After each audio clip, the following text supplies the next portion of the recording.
Hi, my name is Stuart J. Murphy. I'm the author of the I See, I Learn series.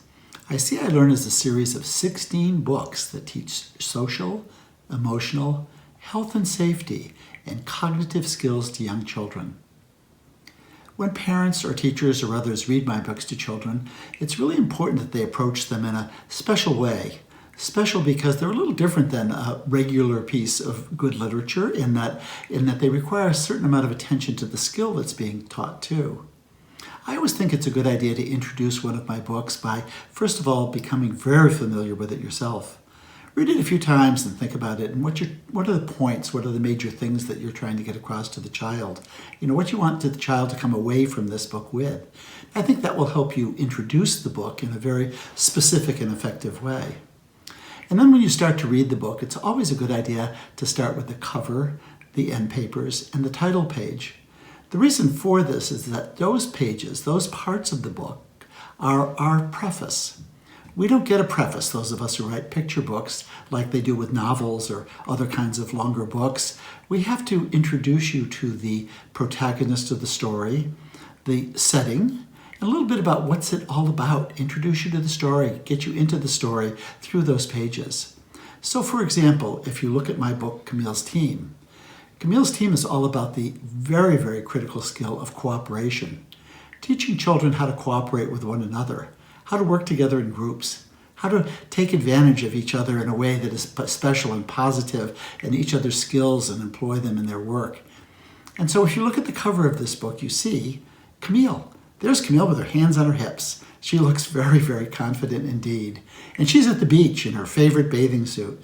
Camille loves to go to the beach. And she just loves to be there with her friends. And you can see in the background that her friends are there. Look, there's Percy and Frida and Carlos, and they're all in the background. So you know they'll be a part of the story as well.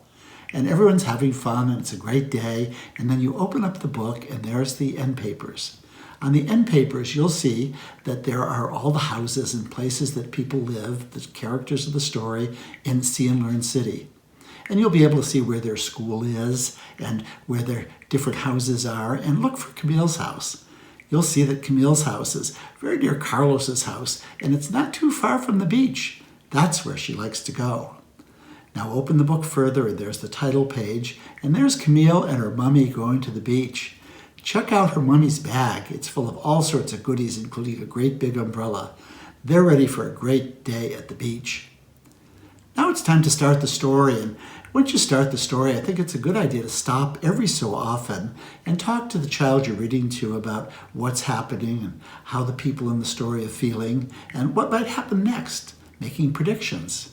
So for example, a good place to stop would be when all the children are building forts together. They're building their individual forts, but they're all together, and each of their forts is a little bit different, and they're not coming out very well.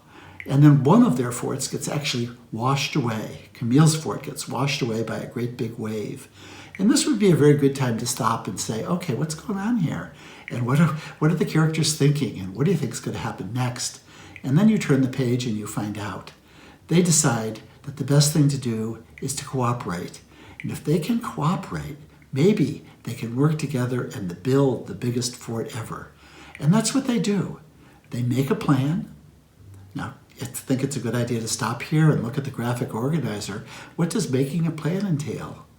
And then go a little bit further, and they work together. And then they share the fun, which is a really important part of the story. And finally, they cooperate. And you know what? They end up building the biggest fort ever. Everyone stops by to admire it. They ask, who built that fort? And the kids respond and they say, the Big Fort team, that's us. And that's the end of the story. But then after the story ends, there are some really helpful resources for you. For example, all the graphic organizers are repeated so that you can review them and think about the story. And then there are some really good questions to ask a child.